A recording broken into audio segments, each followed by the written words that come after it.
यदि नेपालमा 125 सीसीको पछिल्लो समय तपाईँ बाइक चढ्न चाहनुहुन्छ भने यो बाइक चाहिँ म तपाईँहरूलाई रिकमेन्ड गर्छु।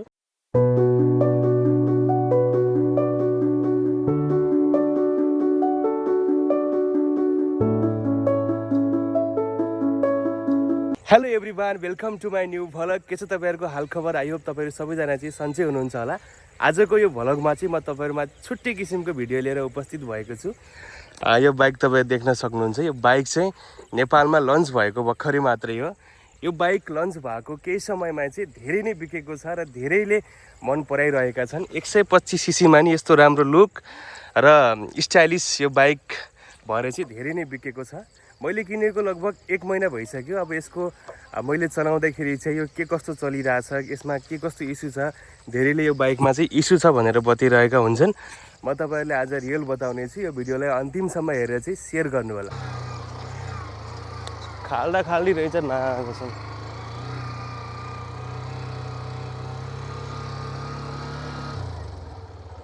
यदि नेपालमा 125 सीसीको पछिल्लो समय तपाईँ बाइक चढ्न चाहनुहुन्छ भने यो बाइक चाहिँ म तपाईँहरूले रिकमेन्ड गर्छु। भर्खरै मात्र नेपालमा लन्च भएको हिरो एक्सट्रिम 125 यो बाइक चाहिँ तपाईँको लागि एकदमै बेस्ट हुनेछ। किनभने यो बाइक 125 सीसीमा नि यति धेरै स्टाइलिस दिएको छ।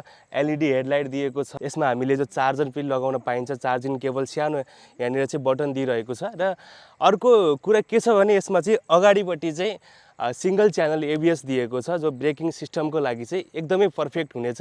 यो बाइकको इन्जिन चाहिँ 124.7 एयर कुल्ड सिंगल सिलिन्डर भएको बाइक हो। को पावर चाहिँ 11.4 बिएचपी, लगभग 11.55 पिएस, 8250 आरपिएम र टर्क चाहिँ 10.5 एनएम को 6000 आरपिएम दिने गर्छ। गियरबक्स चाहिँ यसको 5 स्पिड म्यानुअल हुन्छ र फ्युल सिस्टम चाहिँ यसमा 10 लिटरको पाइन्छ र यसमा किक सिस्टम पनि पाइने गरिन्छ। तपाईँ यसको साउन्ड चाहिँ कुनै पनि ठुलो स्पोर्टी बाइक अथवा 150 देखि 200 सीसीको बाइक जतिकै यसको साउन्ड आउनेछ। म तपाईँले यसको साउन्ड सुनाउनेछु।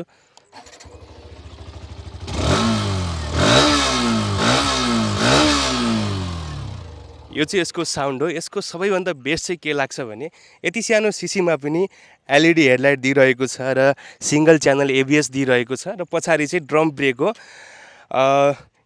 यो बाइक चाहिँ तपाईँहरू यदि डेली स्कुल जानुहुन्छ अथवा कलेज जानुहुन्छ र दिनहुँ तपाईँहरू सहरको राइड गर्नुहुन्छ भने एकदम बेस्ट हुनेछ। पहाडको लागि पनि ठिकठाकै छ, तर यो बाइकको कुरा गर्दाखेरि चाहिँ यो दिनहुँ चलाउनको लागि एकदमै राम्रो छ। यो बाइकको माइलेज चाहिँ 55 देखि 60 दिने गर्छ, जो मैले भोगेको कुरा हो।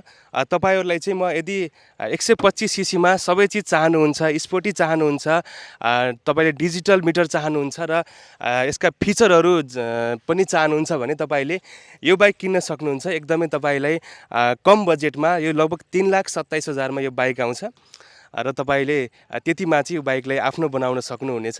र यदि तपाईँहरूसँग कम बजेट छ र तपाईँ अलिकति लुक्स राम्रो भएको बाइक चढ्न चाहनुहुन्छ भने यो बाइक चाहिँ तपाईँहरूको लागि बेस्ट हुनेछ।